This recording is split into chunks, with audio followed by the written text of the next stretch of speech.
This girl just can't catch a break. The beautiful Yu Jing has just moved with her father Meng to a new place after a typhoon destroyed everything. And to make matters worse, Yu Jing finds out that her parents have separated. Now, she's living with her dad and his new wife, Guan. During the drive, she spots a rebellious-looking guy, Sen Yuan, through the car window. When she arrives at her new home, her stepmom is nice to her, but Yu Jing doesn't feel happy in this new place. All she wants is to go back to her mom's house as soon as possible. The next day, she visits a jewelry store, and to her surprise, she runs into Sen Yuan, who turns out to be the store's owner. He offers to fix her bracelet, a gift from her mother. But in the middle of the repair, robbers break in, and things get tense. Sen Yuan and his friends try to stop the thieves, but they end up trapping Yu Jing in the middle of it.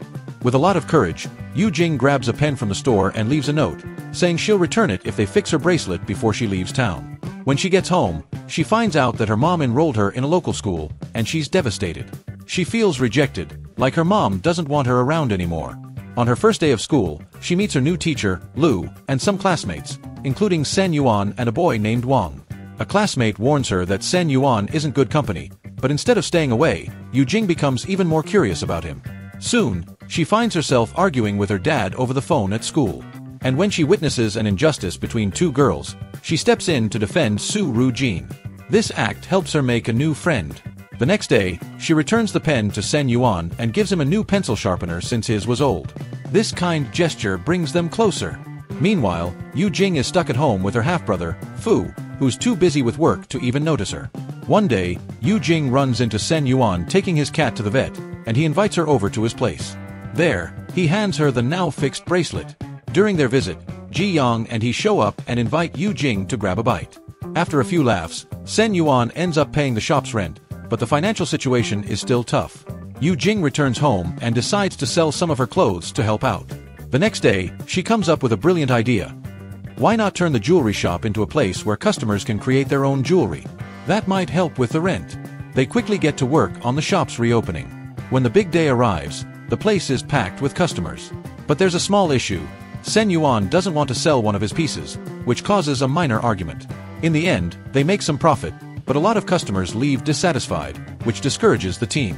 But they don't give up. Back at it, they manage to attract more customers and finally pay off the rent. However, teacher Fu tries to convince Sen Yuan to focus more on his studies since he's only 17. Yu Jing finds out the school offers scholarships and dorms to the top students. Motivated, she decides to study hard to help Sen Yuan improve his grades and avoid getting expelled. Yu Jing also wants to boost her own grades to buy her dream shoes. After a lot of hard work, the day of the exam arrives. Sen Yuan, as usual, gets distracted with his pen and falls asleep during the test. But, surprisingly, they both do well and make it to the top 10 in the class. Yu Jing scores a perfect 10 and can't wait to buy her new shoes. Fu congratulates both of them and encourages them to apply for the scholarships. But here's the catch. Only one of them can win.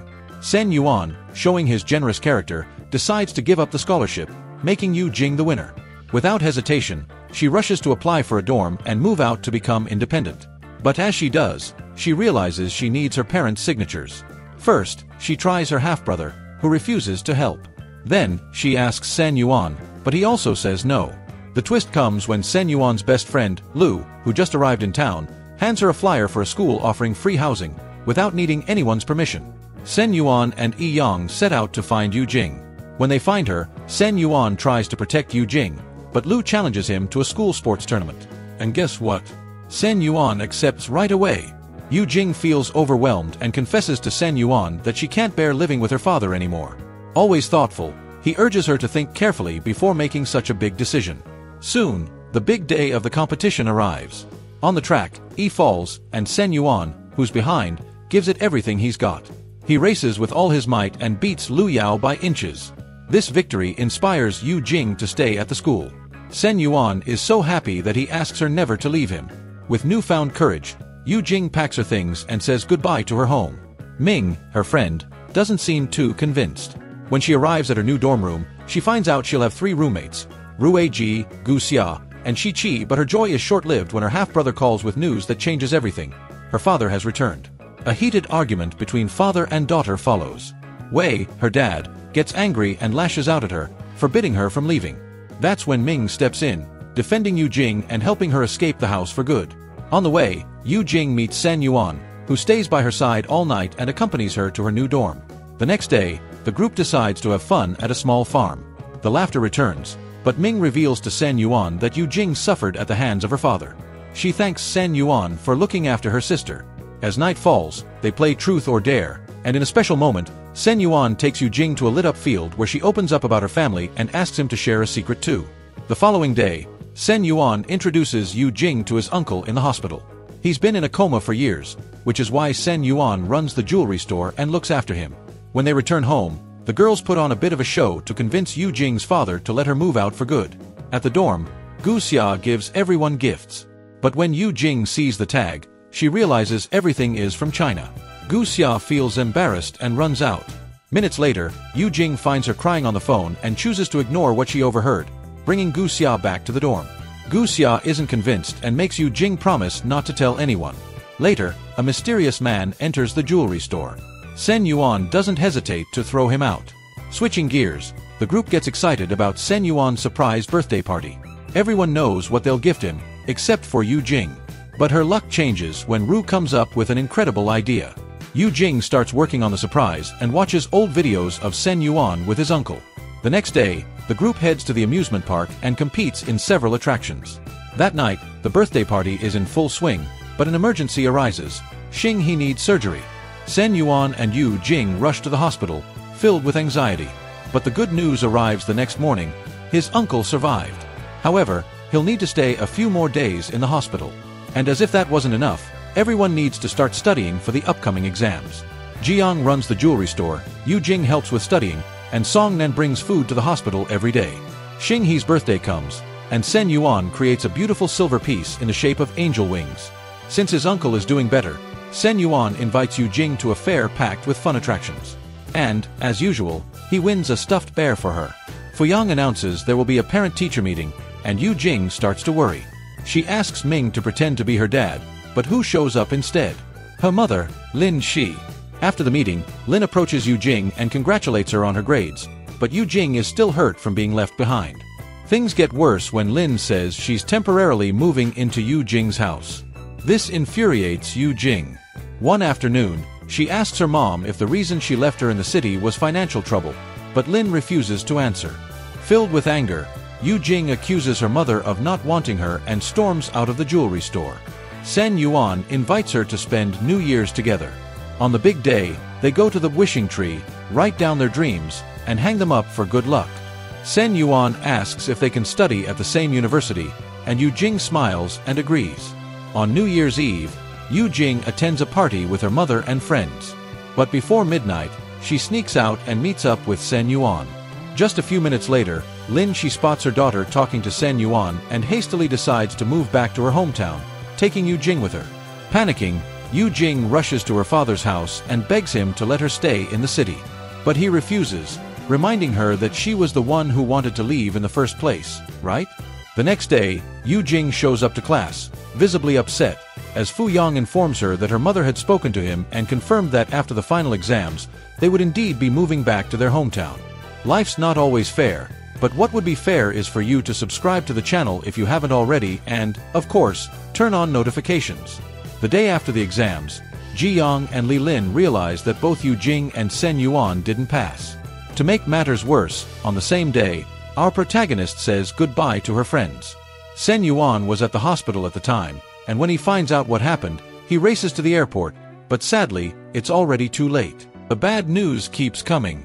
The doctor informs Sen Yuan that Xing only has about 3 months to live and recommends taking him off life support as soon as possible. Meanwhile, things aren't looking good for Yu Jing either. Her mother took away her phone, cutting her off from her friends. This leaves Sen even more heartbroken as he reminisces about the moments with his uncle. With tears in his eyes, he gives the permission to take Xing off life support. That same day, he finds a letter from Yu Jing, thanking him for everything. Sometime later, he attends his uncle's funeral and, later that afternoon, visits his mother's grave, who passed away when he was a child. Meanwhile, Yu Jing tries to call Sen Yuan from another phone, but she can't remember his exact number. She tries several combinations until she finally gets through. Unfortunately, he doesn't pick up. Lin Shi finds out and drags her home, causing her to lose the chance to speak with him again. A few days later, Sen decides to close the jewelry store, which makes him sad, but it also means he can focus more on school and his studies. A year passes, and the big university entrance exam day arrives. They take their exams in their respective cities, and a few days later, they find out they've both been accepted into the same university, just like they promised. But, oh no! Lin Shi has decided that her daughter will attend a different university. How frustrating! Yu Jing argues with her mother until she finally relents and allows her to return to Pucheng. As soon as she arrives at the university, Yu Jing starts searching for Sen Yuan, and he's doing the same. Finally, they meet in the middle of a rainstorm. But he's still upset that she didn't say goodbye, so he treats her coldly. When she gets to her dorm, Yu Jing finds out her new roommates are Gu and Zio. They decide to help Yu Jing win back Sen and encourage her to invite him to a romantic movie. But the plan backfires. The next day, Yu Jing meets a new classmate named Li, who suggests celebrating the start of their new university life. The four girls head to a party and end up drinking. Yu Jing then decides to visit the jewelry store to find Sen Yuan. When she arrives, she asks him to stop being mad at her. She explains that she never wanted to leave without saying goodbye, and this causes him to break down in tears. The next morning, Yu Jing remembers everything she did while drunk and tries to avoid Senator, but he finds her and gives her a hangover juice. This gesture leaves her confused, so she sends him a message asking what type of girls he likes. But, as she expected, he doesn't reply. Later on, there's a basketball game at the university. Yu Jing cheers for Sen, and he wins. After the game, she sees the most popular girl on campus handing him a water bottle. Then, she watches Sen give her a bracelet, which fills Yu Jing with jealousy. Sensing this, Sun takes her back to their old school. Together, they reminisce about all the memories they've shared. As night falls, he brings up something important. First, he tells her that he has no feelings for the girl who gave him the water. He was just fixing her bracelet. Then, he reveals that he closed the jewelry shop and that Xing had passed away. At that moment, fireworks light up the sky. He takes her hand, and finally, they share a passionate kiss under the stars. A few days later, rumors about their relationship start spreading around the university. Sen texts Yu Jing, telling her they need to keep things low-key, or the gossip will only grow. That afternoon, a group of girls heads to a beach concert. Yu Jing goes up on stage and, seeing Sen in the audience, dedicates a beautiful song to him. A few days later, a student named Ronghuai tries to convince Sen to join the university's shooting team, but he declines. Yu Jing overhears and asks why he turned it down. A little downcast, he admits that he doesn't feel capable of winning a trophy, so he gave up on the sport. In response, she tells him she's never had a big dream herself but encourages him to fight for his goals, no matter how hard it might be. She takes his hand and smiles. The next day, Yu Jing shows Sen Yuan a script she wrote to let their friends know they're officially a couple. After going over it, she heads out to dinner with Gu and Xiaomogu. By chance, they bump into Sen, Song, and Ji, who is now an influencer. Yu Jing, gathering courage, decides to confess her love for Sen Yuan and, sticking to the script, apologizes for not telling them sooner. Everyone is shocked. They start chanting for them to kiss. Blushing, they reveal that they've already kissed. What a happy moment! That night, Rong asks Yu Jing to convince Sen to join the shooting team. Without hesitation, she agrees and goes to his house the next day. There, she sees trophies and pictures of Sen, showing that he used to be an incredible athlete. But why did he quit? The next day, the group meets to discuss reopening the jewelry shop. They start cleaning the place. While Yu Jing is working, she gets an unexpected visit from Xin, who claims to be the rightful owner of the shop. Suddenly, Xin accuses Sen of being responsible for their master's death. Before he can explain, Yu Jing kicks him out of the shop without thinking. Later, Sen shares that when he was 8 years old, his mother left him with Xin while she went to Africa with her husband. During his childhood, Xin taught Sen the craft of jewelry making and always tried to give him a good upbringing. Eventually, Xin adopted Sen, as Xin had been orphaned at a young age. That's when Sen started shooting and excelled. However, over time, Sen drifted away from Xin. During an important competition, Sen's uncle had an accident and fell into a coma. That's why Sen quit shooting to focus on taking care of his uncle and running the jewelry shop, burdened by guilt. A few days later, Xin meets Yu Jing again and hands her a box filled with items for an exhibition. The next morning, they travel to Xin's hometown, accompanied by Hang, who welcomes them into his home. As they go through the items, they find Xin's diary, where he drew the monsters from Sen's nightmares to help him conquer his fears. When they return, Yu Jing presents the items created by Xin in the competition, highlighting all the love and care behind each piece. Thanks to this, they win a special prize and the opportunity to showcase their work to thousands of people. Later, Yu Jing shows Sen a bracelet that caught her eye. Hidden beneath it, they find a flash drive. When they watch it, they see an emotional video from Xin, encouraging Sen to follow his dreams. Moved by those heartfelt words, Sen decides to give an interview, speaking about how incredible his uncle was. Afterward, he decides not to reopen the jewelry shop, but instead, hands it over to Xin. The next day, Sen puts on the bracelet and, full of emotion, joins the university's shooting team. Although he doesn't get in right away, the coach helps him build a training routine. The following morning, he starts training with the team, facing challenges to become stronger. During the practices, Ji and Song bring food and water for Sin every day. Finally, the competition day arrives. To everyone's surprise, Sin wins. Even better, he earns a spot on the university team, much to the annoyance of the captain, Ning, who can't take his eyes off him. One day, while training alone, the coach criticizes Sen's technique with the gun. After that, Sen moves into the team dorms, but to his dismay, he shares a room with Rong and Ning, who storms out as soon as he sees Sen. How childish! To change the mood, Sen invites Yu Jing on a date. Between her studies and his training, they barely have time to see each other. A few days later, the couple is ready to travel. But Yu Jing receives an urgent call from her mother, asking her to come home immediately. Worried, she says goodbye to her boyfriend and takes a direct flight to Hua and Cheng. Upon arrival, her mother, Lin, scolds her for not focusing on her studies and, by chance, asks if she's in a relationship. Yu Jing answers yes. This sparks a tense argument, as Lin is furious. She says her daughter should study abroad and stay away from her boyfriend. Without hesitation, Yu Jing takes off the bracelet she had received years ago and leaves it on the table, declaring she no longer wants to see it. She packs her bags and that same night returns to Fu Cheng. Alone at home, Lin feels a sharp pain in her abdomen, a result of a serious illness she has been dealing with for some time. Poor thing. The next morning, Yu Jing wakes up in her boyfriend's arms, who took her to a beautiful hotel in the city. But the trip left her with a cold, and Zhang gives her some medicine before heading off to his training. Arriving late, the coach punishes him with extra drills on the university's football field. Ji watches Xin, accusing him of being a bad person for going back to training after Xinhe's death. What if he's sick too? Meanwhile, things get complicated in Wei Chen when Lin discovers that her tumor has grown.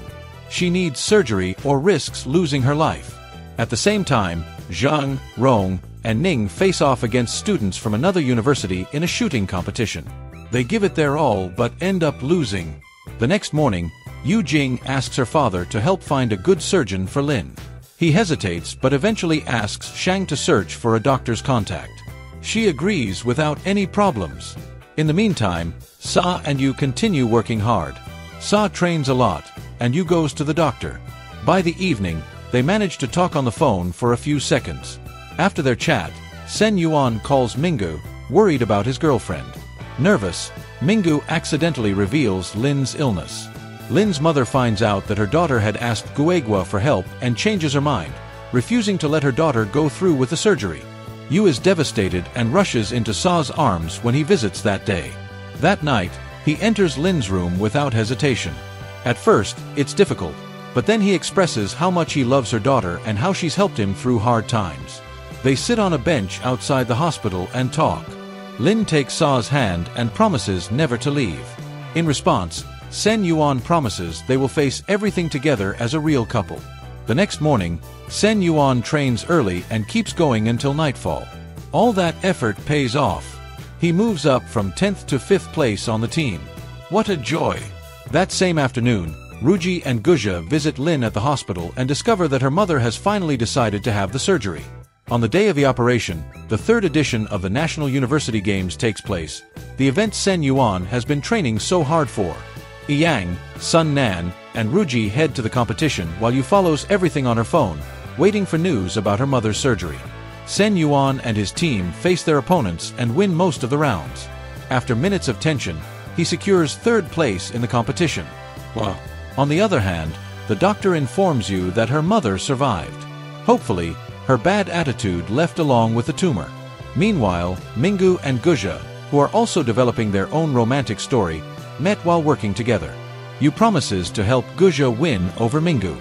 She calls and says that Guja has been speaking highly of him. This gives Minggu the courage to ask her out. Guja excitedly accepts. After work, they go on a date to a small shop, as the rain prevents them from going anywhere else. Even so, they have a great time. The next day, they plan to go to the library but discover that someone published an article accusing the university's shooting team, especially Zi Yan, of being selfish. And who published it? Of course, it was Sing. Because of this scandal, the coach tells San Juan that the case has been handed over to the university's director and that he doesn't know what the punishment will be. Despite this, he encourages San Juan not to lose his training routine. However, instead of training, our protagonist subjects himself to long and intense exercise sessions, almost as if he's punishing himself. This worries Eugene, as it's painful to see her boyfriend stuck in this situation. One day, Sing goes to the university just to provoke San Juan, but he doesn't give in to anger and ignores Sing. Later that afternoon, Yu Ying, Yang, and Song Nan go to the jewelry store to confront Sing about his actions. Sing, in turn, claims that San Juan deserves everything he's going through because, according to him, San Juan killed Qing. Meanwhile, San Juan presents himself before the school board to explain everything about the article. Back to Eugene, she manages to convince Sing to leave San Juan alone and even files a lawsuit against him for opening the jewelry store without the proper permits. At that moment, San Juan walks in, having just finished his meeting with the board.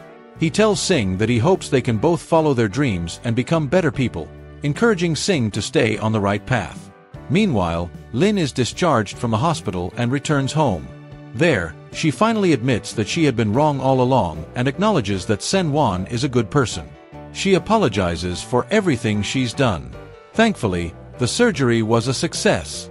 When Eugene gets home, she has dinner with her father, stepmother, and half-brother. Taking the opportunity, she thanks her father for helping her mother and promises to visit more often for family dinners. Days go by, and the couple decides to take a trip to the beach together.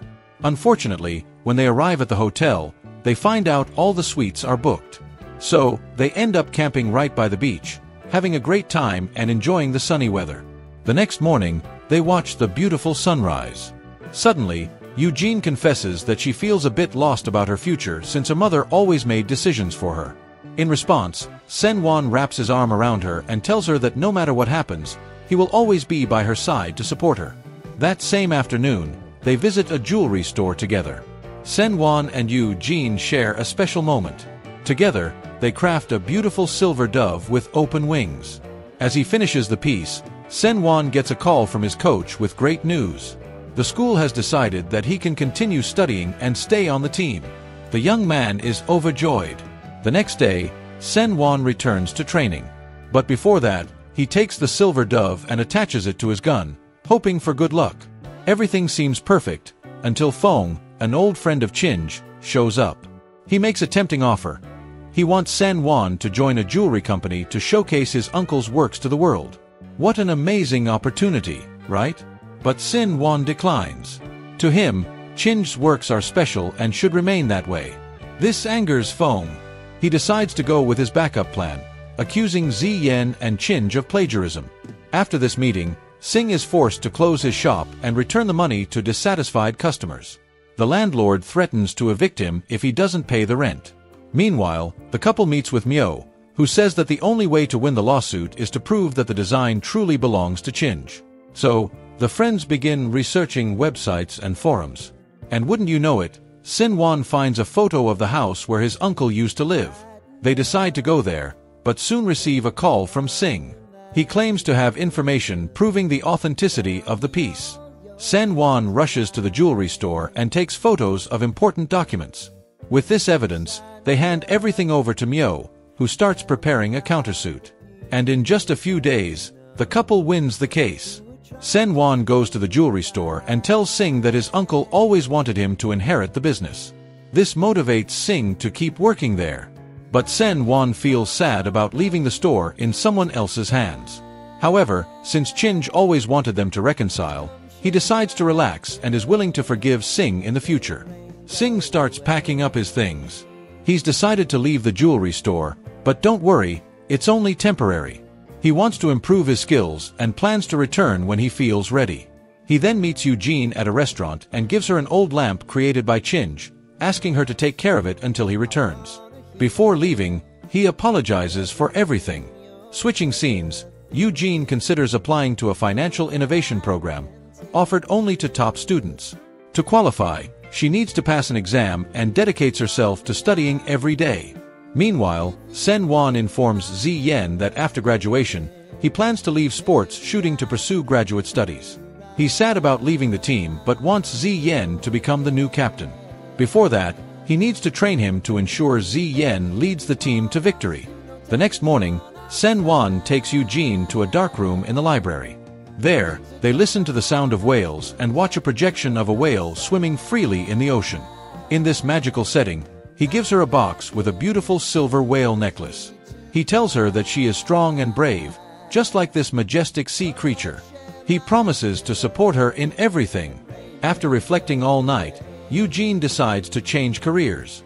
What truly made her happy was organizing the exhibit about her Uncle Chinj. She chooses to pursue digital marketing and, with that in mind, takes her entrance exam. Meanwhile, Sen Wan is promoted to the new team captain. When they meet on the football field, she shares the good news that she passed the exam. This makes Sen Wan smile. Months go by, and the shooting team wins many gold medals, thanks to Zi Yan's leadership. Eugene stays focused on her studies but still finds time to go out with Sen Wan. One day, while Yang is walking around the city, he discovers that the jewelry store, along with other buildings on the street, is going to be demolished. He tries to warn his friends, but no one answers. He ends up drinking alone in a small restaurant. Eugene sees him and sits by his side, listening as he reminisces about the good old days when everyone had fun together. Upon hearing this, Sen Wan and Song Nan decide to visit Yang, but he doesn't want to talk to them. Before they leave, he admits feeling bad about the demolition of the jewelry store. Sen Wan and Song Nan then decide to head back to the shop and prepare a dinner for Yang. After venting, Yang manages to reconcile with his friends. They have fun together, just like the old times. The next day, Yu Ing, Guzha, and Xiaomogu pack up their things. They're no longer university students. Our protagonist moves into a beautiful apartment with Sen Wan, who has also left the dorm. They have fun cooking together and sharing kisses from time to time. Then comes the big day, graduation. The group takes lots of pictures and enjoys their last day at the university, excited for the future that awaits them. Remember, dramas are just a visual way of showing what we should do in life. Love. That's what everyone truly wants and needs. In dramas, just like in life, time flies faster than we realize. Don't wait for the final act to appreciate, forgive, love, help, and be better to those around you. If you enjoyed this, hit the like button and subscribe if it resonates with you. Hugs and all the best.